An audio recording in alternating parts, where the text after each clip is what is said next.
हरे कृष्ण। श्रीमद् भागवतम सप्तम स्कंद तीसरा, चौथा और पांचवा अध्याय।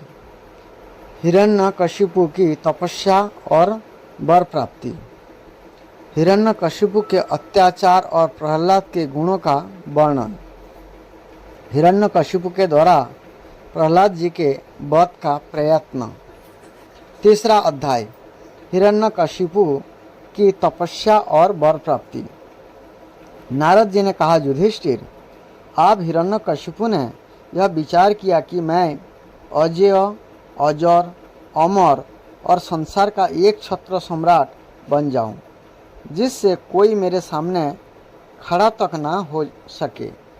इसके लिए यह मंदराचल की एक घाटी में जाकर अत्यंत दारुण तपस्या करने लगा। यहाँ हाथ ऊपर उठाकर आकाश की ओर देखता हुआ वह पैरों के अंगूठे के बल पृथ्वी पर खड़ा हो गया। उसकी जटाएं ऐसी चमक रही थी जैसे प्रलय काल के सूर्य की किरणें।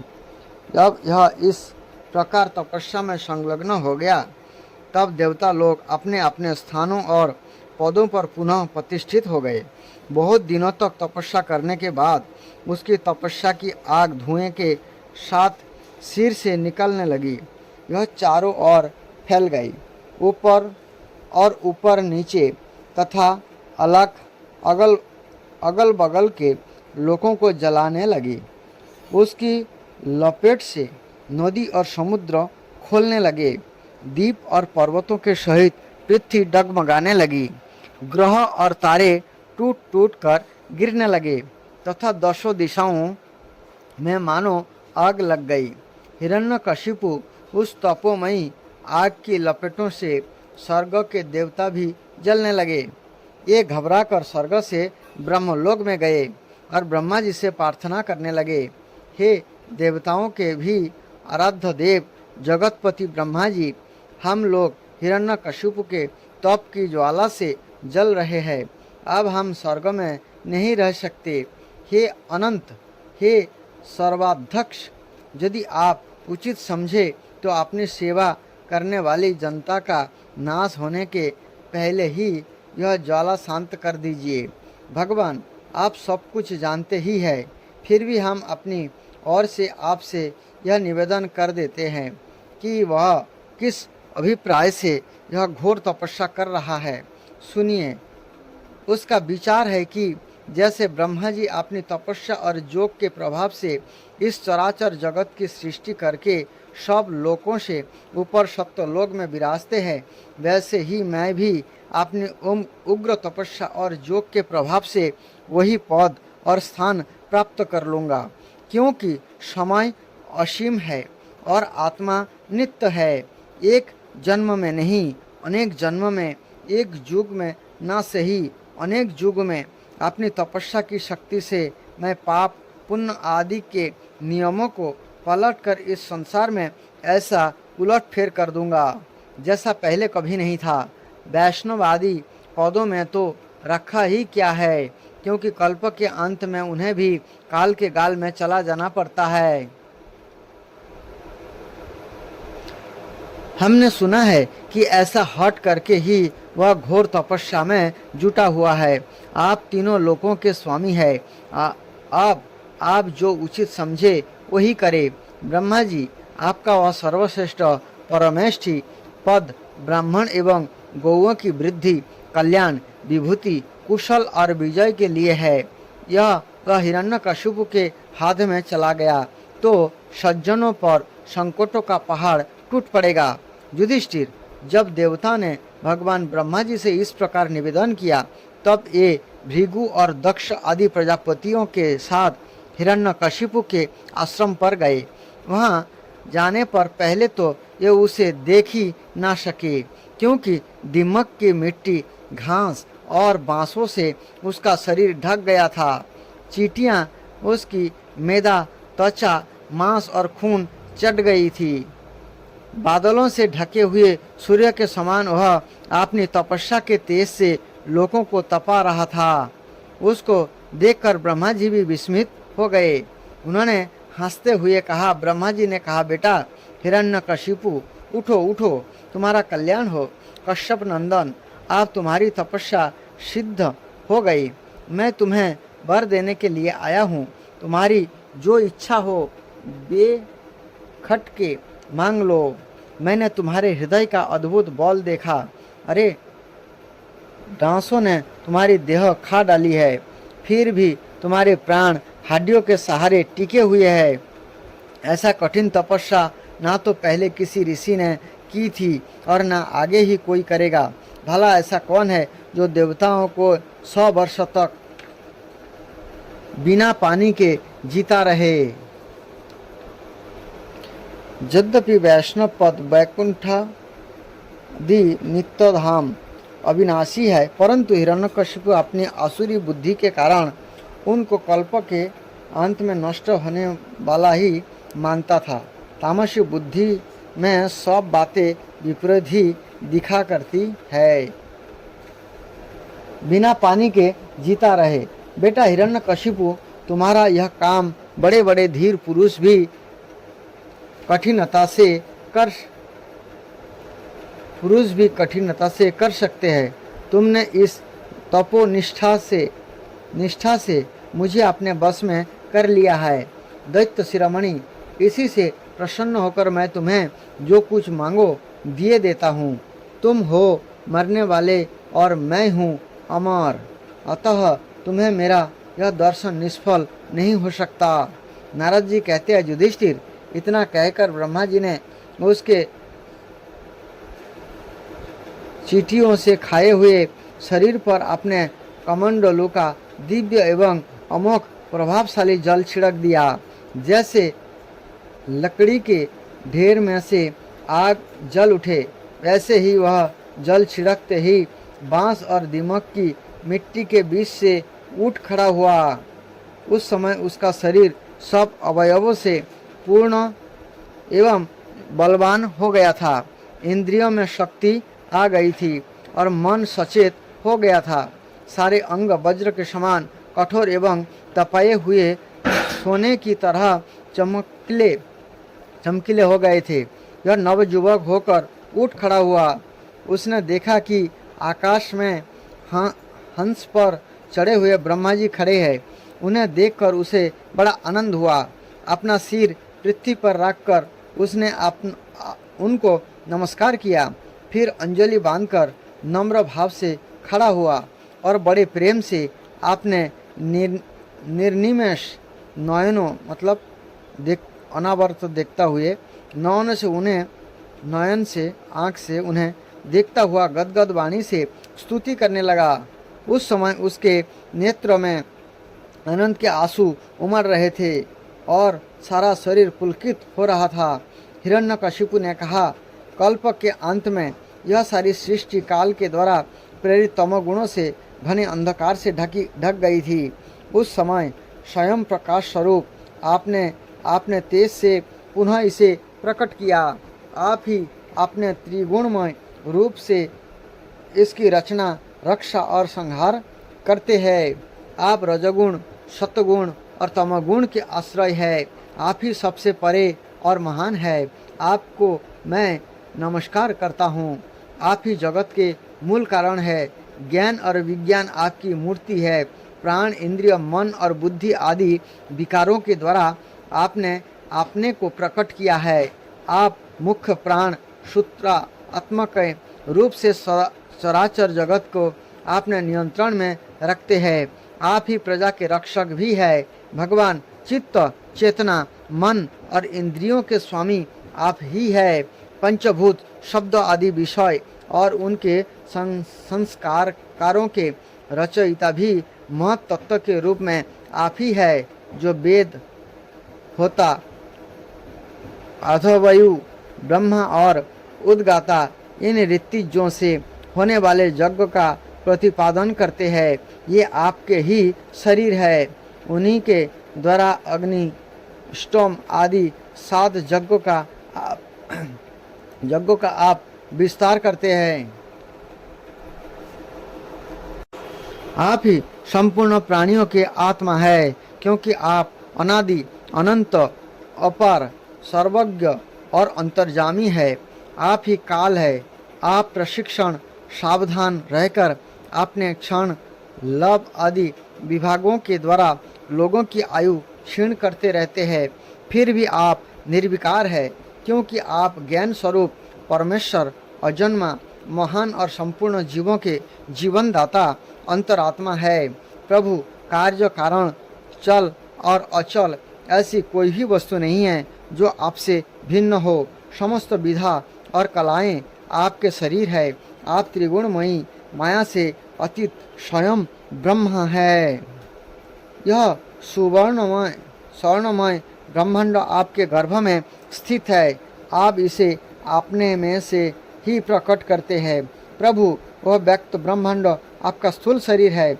इससे आप इंद्रियों, प्राण और मन के विषयों का उपभोग करते हैं, किंतु उस समय भी आप अपने परम ऐश्वर्यमय स्वरूप में ही स्थित रहते हैं। वस्तुतः आप महापुरुष, स्थूल सूक्ष्म से परे पर ब्रह्म ही है।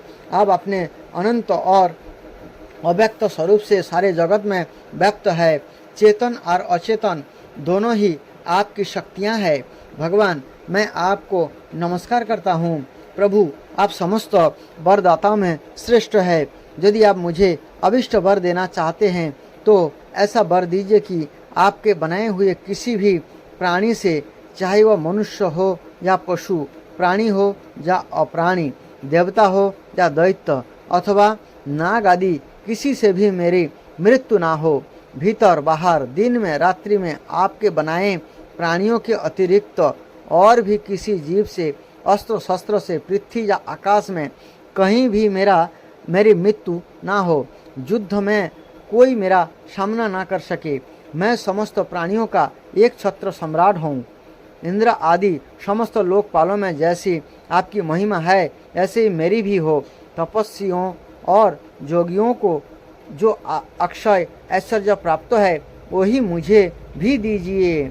चौथा अध्याय, हिरण्यकशिपु के अत्याचार और प्रहलाद के गुणों का वर्णन। नारद जी कहते हैं, युधिष्ठिर, जब हिरण्यकशिपु ने ब्रह्मा जी से इस प्रकार के अत्यंत दुर्लभ वर मांगे, तब उन्होंने उसकी तपस्या से प्रसन्न होने के कारण उसे वे वर दे दिए। ब्रह्मा जी ने कहा, बेटा, तुम जो वर मुझसे मांग रहे हो, ये जीवों के लिए बहुत ही दुर्लभ है, परंतु दुर्लभ होने पर भी मैं तुम्हें ये सब वर दिए देता हूँ। नारद जी कहते हैं, ब्रह्मा जी के वरदान कभी झूठे नहीं होते। ये समर्थ एवं भगवत रूप ही है। वरदान मिल जाने के बाद हिरण्यकशिपु ने उनकी पूजा की। तत्पश्चात प्रजापतियों से अपनी स्तुति सुनते हुए ये अपने लोगों को चले गए। ब्रह्मा जी से वर प्राप्त करने पर हिरण्यकशिपु का शरीर सुवर्ण के समान कांतिमान एवं हृष्ट पुष्ट हो गया। यह अपने भाई की मृत्यु का स्मरण करके भगवान से द्वेष करने लगा। उस महादैत्य ने समस्त दिशाओं, तीनों लोकों तथा देवता, असुर, नरपति, गंधर्व, गरुड़, सर्प, सिद्ध, चारण, विदाधर, ऋषि, पितरों के अधिपति मनु, यक्ष, राक्षस, पिशाच, राज, प्रेत, भूतपति एवं समस्त प्राणियों के राजा को जीतकर अपने बस में कर लिया। यहाँ तक कि उस विश्व विजयी दैत्य ने लोकपालों की शक्ति और स्थान भी छीन लिए।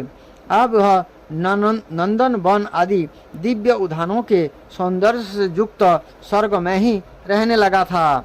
स्वयं विश्वकर्मा का बनाया हुआ इंद्र का भवन ही उसका निवास स्थान था। उस भवन में तीनों लोकों का सौंदर्य मूर्तिमान होकर निवास करता था। यह सब प्रकार की संपत्तियों से संपन्न था। उस महल में मूंगे की सीढ़ियाँ, पन्ने की गच्चे, स्फटिक मणि की दीवारें, वैदुर्य मणि के खंभे और मणिक की कुर्सियाँ थी। रंग बिरंगे चांदवे तथा दूध के फैन के समान सज्जाएं, जिन पर मोतियों की झालरें लगी हुई थी, शोभायमान हो रही थी। सर्वांग सुंदरी अप्सराएं अपने नूपुरों से रत्न झुन ध्वनि करती हुई रत्नमय भूमि पर इधर उधर टहला करती थी और कहीं कहीं उसमें उसमें अपना सुंदर मुख देखने लगती थी। उसे महेंद्र के महल में महाबली और महामनुष्य हिरण्यकशिपु सब लोगों को जीतकर सबका एक छत्र सम्राट बनकर बड़ी स्वतंत्रता से विहार करने लगा। उसका शासन इतना कठोर था कि उससे भयभीत होकर देव दानव उसके चरणों की वंदना करते रहते थे। युधिष्ठिर वह तत्काल गंध वाली मदिरा पीकर मत वाला रहा करता था। उसकी आंखें लाल लाल और चढ़ी हुई रहती। उस समय तपस्या, योग, शारीरिक और मानसिक बल का यह भंडार था। ब्रह्मा, विष्णु और महादेव के सिवा और सभी देवता अपने हाथों में भेंट ले लेकर उसकी सेवा में लगे रहते। जब वह अपने पुरुषार्थ से इंद्रासन पर बैठ गया तब युधिष्ठिर विश्वावसु तंबूरी तथा हम सभी लोग उसके सामने गान करते थे। गंधर्व, सिद्ध, ऋषिगण, विद्याधर और अप्सराएं बार बार उसकी स्तुति करती थी। युधिष्ठिर वह इतना तेजस्वी था कि वर्णाश्रम धर्म का पालन करने वाले पुरुष जो बड़ी बड़ी दक्षिणा वाले यज्ञ करते, उनके यज्ञ की आहुति वह स्वयं छीन लेता। पृथ्वी के सातों द्वीपों में उसका अखंड राज्य था। सभी जगह बिना ही जीते बोए धरती से अन्न पैदा होता था। वह जो कुछ चाहता अंतरिक्ष से उसे मिल जाता तथा आकाश उसे भांति भांति की आश्चर्यजनक वस्तुएं दिखा दिखा कर उसका मनोरंजन करता था। इसी प्रकार खारे पानी, सूरा, घृत, इक्षुरस, दधि, दुग्ध और मीठे पानी के समुद्र भी अपनी पत्नी नदियों के साथ तरंगों के द्वारा उसके पास रत्न राशि पहुंचाया करते थे। पर्वत अपनी घाटियों के रूप में उसके लिए खेलने का स्थान जुटाते और वृक्ष सब ऋतुओं में फूलते फलते। वह अकेला ही सब लोकपालों के विभिन्न गुणों को धारण करता। इस प्रकार दिग्विजयी और एक छत्र सम्राट होकर वह अनेकों प्रिय लगने वाले विषयों का स्वच्छंद उपभोग करने लगा, परंतु इतने विषयों से भी इसकी तृप्ति न हो सकी, क्योंकि अंततः वह इंद्रियों का दासी तो था। युधिष्ठिर इस रूप में भी वह भगवान का वही पार्षद है जिसे शनक आदि ने श्राप दिया था। वह ऐश्वर्य के मत से मतवाला हो रहा था तथा घमंड में चूर होकर शास्त्रों की मर्यादा का उल्लंघन कर रहा था। देखते ही देखते उसके जीवन का बहुत सा समय बीत गया। उसके कठोर शासन से सब लोक और लोकपाल घबरा गए। जब उन्हें और कहीं किसी का आश्रय ना मिला तब उन्होंने भगवान की शरण ली। उन्होंने मन ही मन कहा, जहाँ सर्वात्मा जगदीश्वर श्री हरि निवास करते हैं और जिसे प्राप्त करके शांत एवं निर्मल सन्यासी महात्मा फिर लौटते नहीं, भगवान के उस परम धाम को हम नमस्कार करते हैं। इस भाव से अपने इंद्रियों का संयम और मन को समाहित करके उन लोगों ने खाना पीना और सोना छोड़ दिया तथा निर्मल हृदय से भगवान की आराधना की। एक दिन उन्हें मेघ के समान गंभीर आकाशवाणी सुनाई पड़ी। उसकी ध्वनि से दिशाएं गूंज उठी। साधुओं को अभय देने वाली यह वाणी जो थी, श्रेष्ठ देवताओं, डरो मत, तुम सब लोगों का कल्याण हो। मेरे दर्शन से प्राणियों को परम कल्याण की प्राप्ति हो जाती है। इस नीच दैत्य की दुष्टता का मुझे पहले से ही पता है। मैं इसको मिटा दूंगा। अभी कुछ दिनों तक समय की प्रतीक्षा करो। कोई भी प्राणी जब देवता, देव, गाय, ब्राह्मण, साधु, धर्म और मुझसे द्वेष करने लगता है तब शीघ्र ही उसका विनाश हो जाता है। जब वह अपने बैरहीन, शांत और महात्मा पुत्र प्रहलाद से द्रोह करेगा, उसका अनिष्ट करना चाहेगा, तब वर के कारण शक्ति संपन्न होने पर भी इसे मैं अवश्य मार डालूंगा। नारद जी कहते हैं, सबके हृदय में ज्ञान का संचार करने वाले भगवान ने जब देवताओं को यह आदेश दिया तब वे उन्हें प्रणाम करके लौट आए। उनका सारा उद्वेग मिट गया और उन्हें ऐसा मालूम होने लगा कि हिरण्यकशिपु मर गया। युधिष्ठिर दैत्यराज हिरण्यकशिपु के बड़े ही विलक्षण 4 पुत्र थे। उसमें प्रहलाद यह तो सबसे छोटे थे, परंतु गुणों में सबसे बड़े थे। ये बड़े संत सेवी थे, ब्राह्मण भक्त, सौम्य स्वभाव, सत्य प्रतिज्ञ एवं जितेंद्रिय थे तथा समस्त प्राणियों के साथ आपने ही समान समता का बर्ताव करते और सबके एकमात्र प्रिय और सच्चे हितैषी थे। बड़े लोगों के चरणों में सेवक की तरह झुककर रहते थे। गरीबों पर पिता के समान स्नेह रखते थे। बराबरी बालों से भाई के समान प्रेम करते और गुरुजनों में भगवत भाव रखते थे। विधा, धन, सौंदर्य और कुलीनता से संपन्न होने पर भी घमंड और हेकड़ी उन्हें छू तक नहीं गई थी। बड़े बड़े दुखों में भी ये तनिक भी घबराते ना थे। लोक परलोक के विषय को उन्होंने देखा सुना तो बहुत था, परंतु ये उन्हें निस्सार और असत्य समझते थे। इसलिए उनके मन में किसी भी वस्तु की लालसा ना थी। इंद्रिय, प्राण, शरीर और मन उनके वश में थे। उनके चित्त में कभी किसी प्रकार की कामना नहीं उठती थी।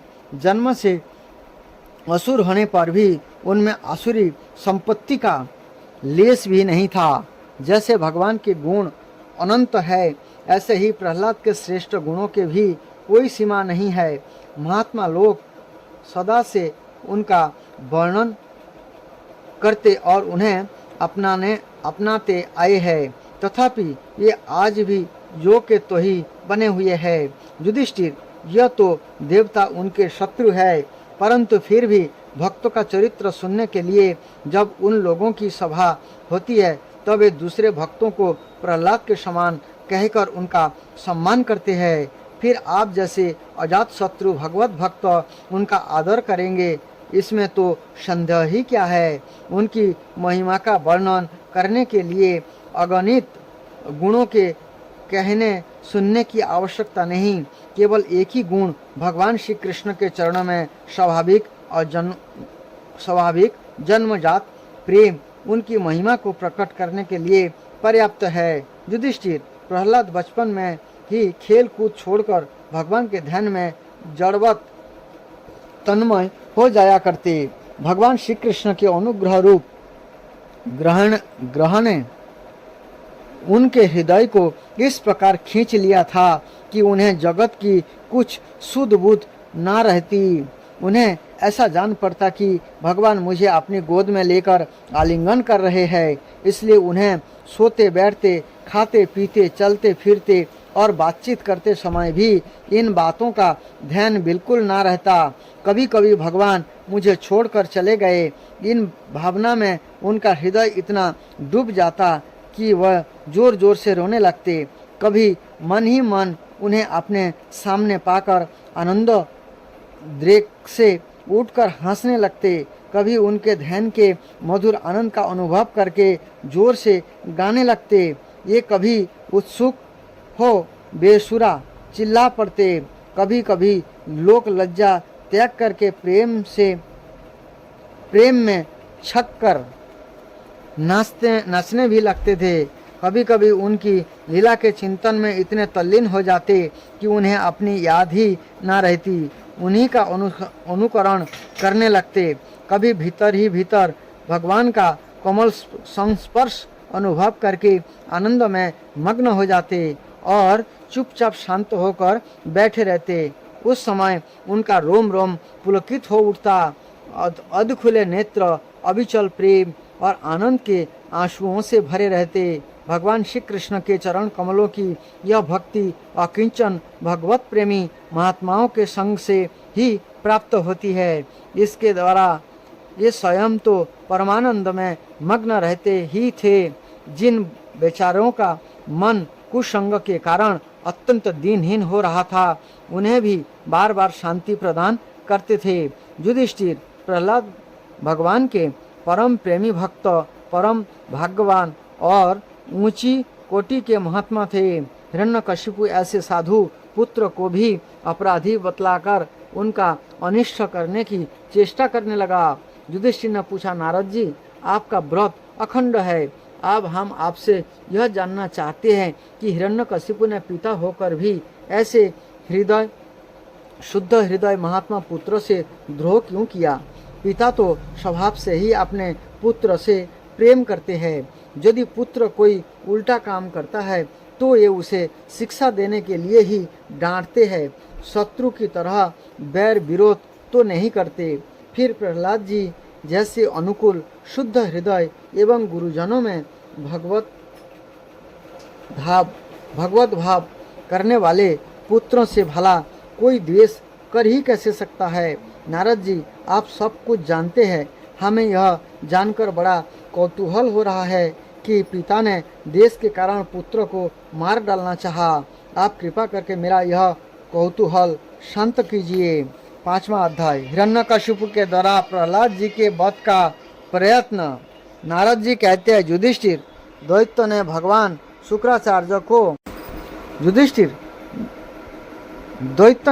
शुक्राचार्य जी को अपना पुरोहित बनाया था। उनके 2 पुत्र थे, संड और अमर्क। ये दोनों राजमहल में पास ही रहकर हिरण्यकशिपु के द्वारा भेजे हुए नीति निपुण बालक प्रहलाद को और दूसरे पढ़ाए योग्य दैत्य बालक को राजनीति, अर्थनीति आदि पढ़ाया करते थे। प्रहलाद गुरुजी का पढ़ाया हुआ पाठ सुन लेते थे और उसे जो का तो उन्हें सुना भी दिया करते थे, किंतु ये उसे मन से अच्छा नहीं समझते थे, क्योंकि उस पाठ का मूल आधार था अपने और परायों का झूठा आग्रह। युधिष्ठिर, एक दिन हिरण्यकशिपु ने अपने पुत्र प्रहलाद को बड़े प्रेम से गोद में लेकर पूछा, बेटा बताओ तो सही, तुम कौन सी बात अच्छी लगती है? प्रहलाद जी ने कहा, पिताजी, संसार के प्राणी मैं और मेरे के झूठे आग्रह में पड़कर सदा ही अत्यंत उद्विग्न रहते हैं। ऐसे प्राणियों के लिए मैं वही ठीक समझता हूँ कि ये अपने अधपतन के मूल कारण घास से ढके हुए अंधेरे कुएं के समान इस घर को छोड़कर वन में चले जाएं और भगवान श्री हरि की शरण ग्रहण करें। नारद जी कहते हैं, प्रहलाद जी के मुंह से शत्रु पक्ष की प्रशंसा से भरी बात सुनकर हिरण्यकशिपु उठकर हंस पड़ा। उसने कहा, दूसरों के बहकाने से बच्चों की बुद्धि जो ही बिगड़ जाया करती है। जान पड़ता है गुरुजी के घर पर विष्णु के पक्षपाती कुछ ब्राह्मण वेश बदल कर रहते हैं। बालक की भली भांति देख रेख की जाए, जिससे आप इसकी बुद्धि बहकने ना पाए। जब दैत्य ने प्रहलाद को गुरुजी के घर पहुंचा दिया, तब पुरोहितों ने उनकी बहुत पुचकार कर और फुसलाकर बड़ी मधुर वाणी से पूछा, बेटा प्रहलाद, तुम्हारा कल्याण हो, ठीक ठीक बताना। देखो, झूठ ना बोलना। यह तुम्हारी बुद्धि उल्टी कैसे हो गई? और किसी बालक की बुद्धि तो ऐसे नहीं हुई। कुल नंदन प्रहलाद, बताओ तो बेटा, हम तुम्हारे गुरुजन यह जानना चाहते हैं कि तुम्हारी बुद्धि स्वयं ऐसी हो गई या किसी ने सचमुच तुमको बहका दिया है? प्रहलाद जी ने कहा, जिन मनुष्य की बुद्धि मोह से ग्रस्त हो रही है, उन्हीं को भगवान की माया से यह झूठा दुराग्रह होता देखा गया है कि वह अपना है और यह पराया। उन मायापति भगवान को मैं नमस्कार करता हूँ। ये भगवान ही जब कृपा करते हैं तब मनुष्य की पाशविक बुद्धि नष्ट होती है। इस पशु बुद्धि के कारण ही तो यह मैं हूँ और यह मुझसे भिन्न है। इस प्रकार का झूठा भेदभाव पैदा होता है। वही परमात्मा, वह आत्मा है। अज्ञानी लोग अपने और पराये का भेद करके उसी का वर्णन किया करते हैं। उनका ना जानना भी ठीक ही है, क्योंकि उसके तत्व को जानना बहुत कठिन है और ब्रह्मा आदि बड़े बड़े वेदज्ञ भी उसके विषय में मोहित हो जाते हैं। वही परमात्मा आप लोगों के शब्दों में मेरी बुद्धि बिगाड़ रहा है। गुरुजी, जैसे चुंबक के पास लोहा स्वयं खिंच जाता है, ऐसे ही चक्रपाणि भगवान की स्वच्छंद इच्छा शक्ति से मेरा चित्त भी संसार से अलग होकर उनकी ओर बरबस खिंच जाता है। नारद जी कहते हैं, परम ज्ञानी प्रहलाद अपने गुरुजी से इतना कहकर चुप हो गए। पुरोहित बेचारे राजा के सेवक एवं पराधीन थे, ये डर गए। उन्होंने क्रोध से प्रहलाद को झिड़क दिया और कहा, अरे कोई मेरा बेत तो लाओ, वह हमारी कीर्ति में कलंक लगा रहा है। इस दुर्बुद्धि कुलांगार को ठीक करने के लिए चौथा उपाय दंड ही उपयुक्त होगा। द्वैत वंश के चंदन वन में यह कांटेदार बबूल कहाँ से पैदा हुआ? जो विष्णु इस वन की जड़ काटने में कुल्हाड़ी का काम करते हैं, वह नादान बालक उन्हीं की भेंट बन कर रहा है, सहायक हो रहा है। इस प्रकार गुरु जी ने तरह से डांट डपट कर प्रहलाद को धमकाया और अर्थ, धर्म एवं काम संबंधी शिक्षा दी। कुछ समय के बाद जब गुरु जी ने देखा कि प्रहलाद ने साम दान भेद और दंड के संबंधी की सारी बातें जान ली है, तब उन्हें उनकी माँ के पास ले गए। माता ने बड़े लाड़ प्यार से उन्हें नहला धुलाकर अच्छी तरह गहने कपड़ों से सजा दिया। इसके बाद ये उन्हें हिरण्यकशिपु के पास ले गए। प्रहलाद अपने पिता के चरणों में लौट गए। हिरण्यकशिपु ने उन्हें आशीर्वाद दिया और दोनों हाथों से उठाकर बहुत देर तक गले से लगाए रखा। उस समय दैत्यराज का हृदय आनंद से भर रहा था। युधिष्ठिर हिरण्यकशिपु ने प्रसन्न मुख प्रहलाद को अपनी गोद में बिठाकर उनका सिर सूंघा। उनके नेत्र से प्रेम के आंसू गिर गिर कर प्रहलाद के शरीर को भिगोने लगा। उसने अपने पुत्र से पूछा।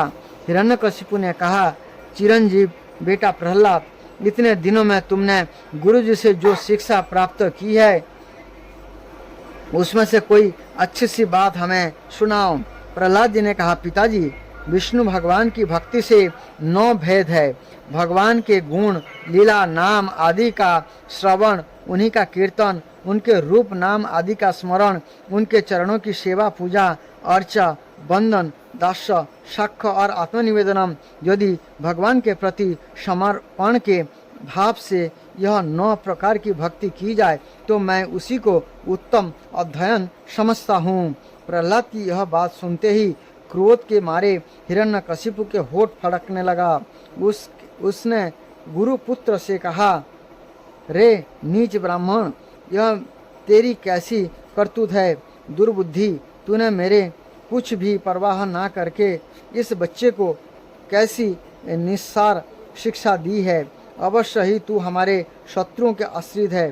संसार में ऐसे दुष्ट की कमी नहीं है जो मित्र का बना धारण कर छिपे छिपे शत्रु का काम करते हैं, परंतु उनकी कलई ठीक वैसे ही खुल जाती है जैसे छिपकर पाप करने वालों का पाप समय पर रोग के रूप में प्रकट होकर उनकी पोल खोल देता है।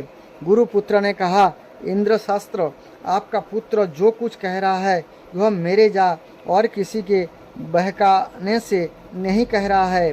राजन, ये तो इसकी जन्मजात स्वाभाविक बुद्धि है। आप क्रोध शांत कीजिए, व्यर्थों में हमें दोष ना लगाइए। नारद जी कहते हैं, युधिष्ठिर, जब गुरु जी ने ऐसा उत्तर दिया तब हिरण्यकशिपु ने फिर प्रहलाद से पूछा, क्यों रे? यदि तुम ऐसी अहित करने वाली खोटी बुद्धि गुरु मुख में नहीं मिली तो यहाँ बता कहाँ से प्राप्त हुई? प्रहलाद जी ने कहा, पिताजी, संसार के लोग तो ऐसे हुए को पीस रहे हैं, चबाए हुए को चबा रहे हैं।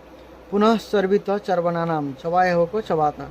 इनकी इंद्रियां बस में ना होने के कारण ये भोगे हुए विषयों को ही फिर भोगने के लिए संसार रूप घोर नरक की ओर जा रहे हैं।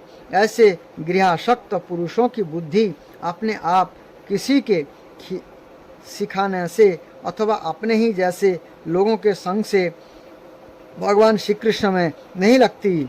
जो इंद्रियों से दिखने वाले बाह्य विषयों को परम इष्ट समझकर मूर्खतावश अंधकार के पीछे अंधों की तरह गड्ढे में गिरने के लिए चले जा रहे हैं और वेदवाणी रूप रस्सी के काम्य कर्मों के दीर्घ बंधन में बंधे हुए हैं। उनकी यह बात मालूम नहीं कि हमारे स्वार्थ और परमार्थ भगवान विष्णु ही है। उन्हीं की प्राप्ति हमें सब पुरुषार्थों की प्राप्ति हो सकती है। जिनकी बुद्धि भगवान के चरण कमलों का स्पर्श कर लेती है, उनके जन्म मृत्यु रूप अनर्थ का सर्वथा नाश हो जाता है।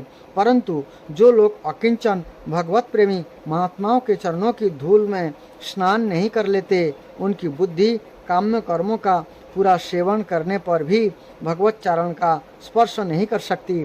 प्रहलाद जी इतना कहकर चुप हो गए। हिरण्यकशिपु ने क्रोध के मारे अंधा होकर उन्हें अपने गोद से उठाकर भूमि पर पटक दिया। प्रहलाद की बात को यह सह न सका। रोष के मारे उसके नेत्र लाल हो गए। यह कहने लगा, दैत्यो, इसे यहाँ से बाहर ले जाओ और तुरंत मार डालो। यह मार ही डालने योग्य है। देखो तो सही, जिसने इसके चाचा को मार डाला अपने सुहित स्वजनों को छोड़कर यह नीच दास के समान उसी विष्णु के चरणों की पूजा करता है। ना हो इसके रूप में मेरे भाई को मारने वाला विष्णु ही आ गए हैं। अब यह विश्वास के योग्य नहीं है। 5 वर्ष की अवस्था में ही जिनके अपने माता पिता के दुस्तज वात्सल्य स्नेह को भुला दिया, यह कृतज्ञ भला विष्णु का ही क्या हित करेगा। कोई दूसरा भी यदि औषध के समान भलाई करे तो वह एक प्रकार से पुत्र ही है, पर यदि अपना पुत्र भी अहित करने लगे तो रोग के समान वह शत्रु है। अपने शरीर के ही किसी अंग से सारे शरीर को हानि होती हो तो उसको काट डालना चाहिए, क्योंकि उसे काट देने से शेष शरीर सुख से जी सकता है। यह सज्जनों का बना पहनकर मेरा कोई शत्रु ही आया है। जैसे जोगी की भोग लोलुप इंद्रियां उसका अनिष्ट करती है, ऐसे ही वह मेरा अहित करने वाला है। इसलिए खाने, सोने, बैठने आदि के समय किसी भी उपाय से इसे मार डालो। जब हिरण्यकशिपु ने दैत्यों को इस प्रकार आज्ञा दी, तब तीखी दाढ़, विकराल बदन, लाल लाल दाढ़ी, मूछ एवं केशों वाले दैत्य हाथों में त्रिशूल लेकर मारो काटो इस प्रकार बड़े जोर से चिल्लाने लगे। प्रहलाद चुपचाप बैठे हुए थे और दैत्य उनके सभी मर्म स्थानों में शूल से घाव कर रहे थे। इस समय प्रहलाद जी का चित्त उन परमात्मा में लगा हुआ था जो मन वाणी के अगोचर सर्वात्मा समस्त शक्ति के आधार एवं पर ब्रह्म है। इसलिए उनके सारे प्रहार ठीक वैसे ही निष्फल हो गए जैसे भाग्यहीन के बड़े बड़े उद्योग धंधे व्यर्थ होते हैं। युधिष्ठिर, जब शूल की मार से प्रहलाद के शरीर पर कोई असर नहीं हुआ, तब हिरण्यकशिपु को बड़ी शंका हुई। अब यह प्रहलाद को मार डालने के लिए बड़े हठ से भांति भांति के उपाय करने लगा। सुनो शोषो अजिगर्तों का मझला पुत्र था। उसे पिता ने वरुण के यज्ञ में बलि देने के लिए हरिश्चंद्र के पुत्र रोहिताक्ष के साथ भेज दिया था।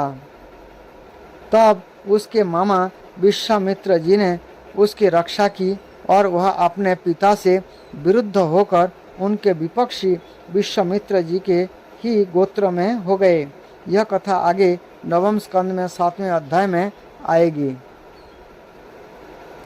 उसने उन्हें बड़े बड़े मत वाले हाथियों से कुचलवाया, विषधर सांपों से डसवाया, पुरोहितों से कृत्ता राक्षसी उत्पन्न कराए, पहाड़ों की चोटी से नीचे डलवा दिया, संबरासुर से अनेकों प्रकार की माया का प्रयोग करवाया, अंधेरी कठिनाइयों में बंद करवा दिया, विष पिलाया और खाना बंद कर दिया।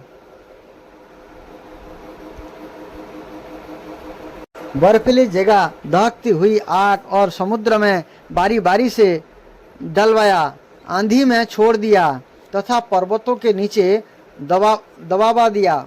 परंतु इनमें से किसी भी उपाय से वह अपने पुत्र निष्पाप प्रहलाद का बाल भी बांका कर ना सका। अपनी विषाता देखकर हिरण्यकशिपु को बड़ी चिंता हुई। उसे प्रहलाद को मारने के लिए और कोई उपाय नहीं सूझ पड़ा।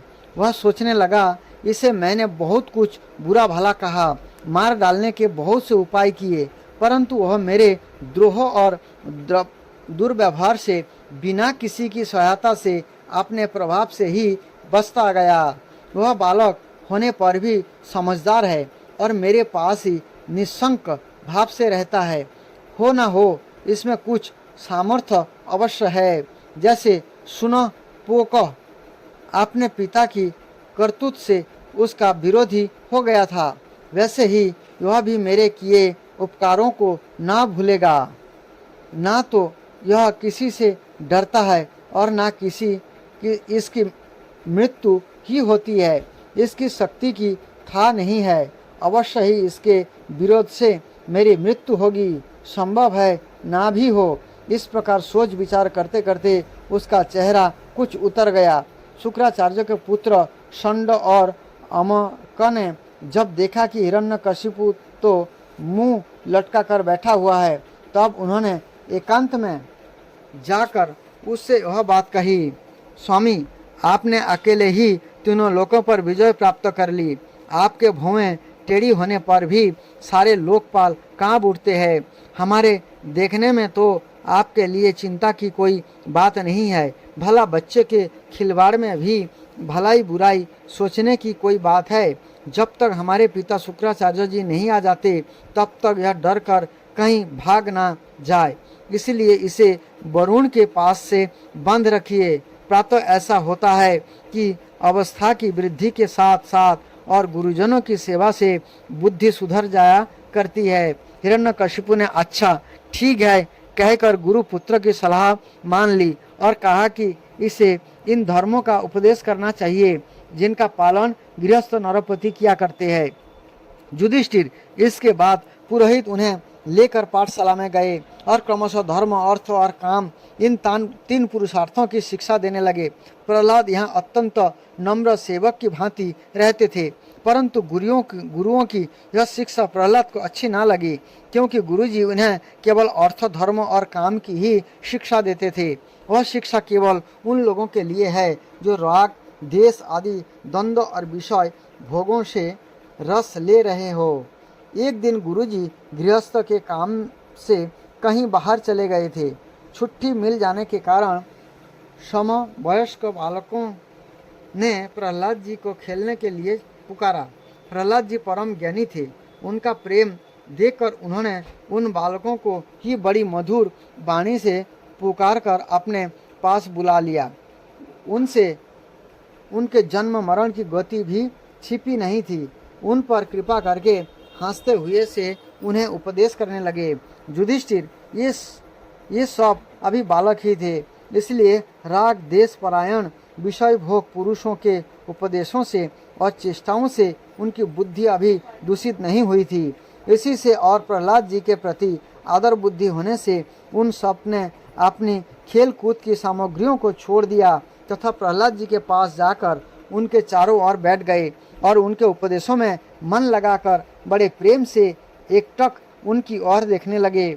भगवान के परम प्रेमी भक्त प्रहलाद का हृदय उनके प्रति करुणा और मैत्री के स्वभाव से भर गया तथा ये उनसे कहने लगे। अगला कथा अगले वीडियो में आपको सुनाएंगे। हरे कृष्ण।